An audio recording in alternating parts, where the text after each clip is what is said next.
Okay, so what you need to do is just simply head over to your web browser. Once you're inside your web browser, you just simply need to type in mail.com and it will bring you to this website right over here. What you need to do is just simply press on this arrow right over here where it says email and then press on business email right over here. Once you press on it, it will do a bit loading because this website is trafficking and if it might take a time. But yeah, once you're here, you just need to press on free sign up. And once again, it's just going to take a few seconds.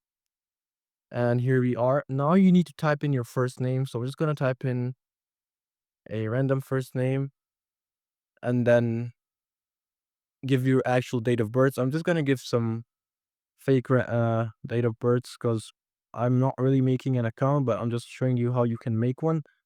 And yeah, here we are. You just got to press next. Right over here, you're just going to check your entry. And right over here, it will show you all the possible email address that you can choose, the DR, engineer, email, or whatever you would like to choose. So I'm just gonna go ahead and choose this one. And right over here, you gotta choose your country. So I'm just gonna choose this one right over here, and you just need to put in a password.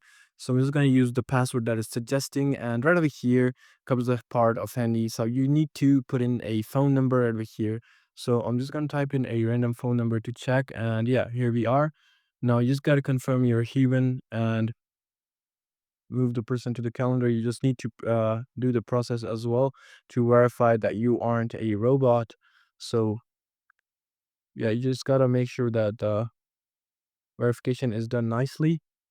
So I'll be right back once the verification is done and I'll show you the rest of it. So yeah, here we are. Here, as you can see, once all this is done, once you've verified your email or your identification of being not a robot, you will be on this page, which confirms that you have created a business email.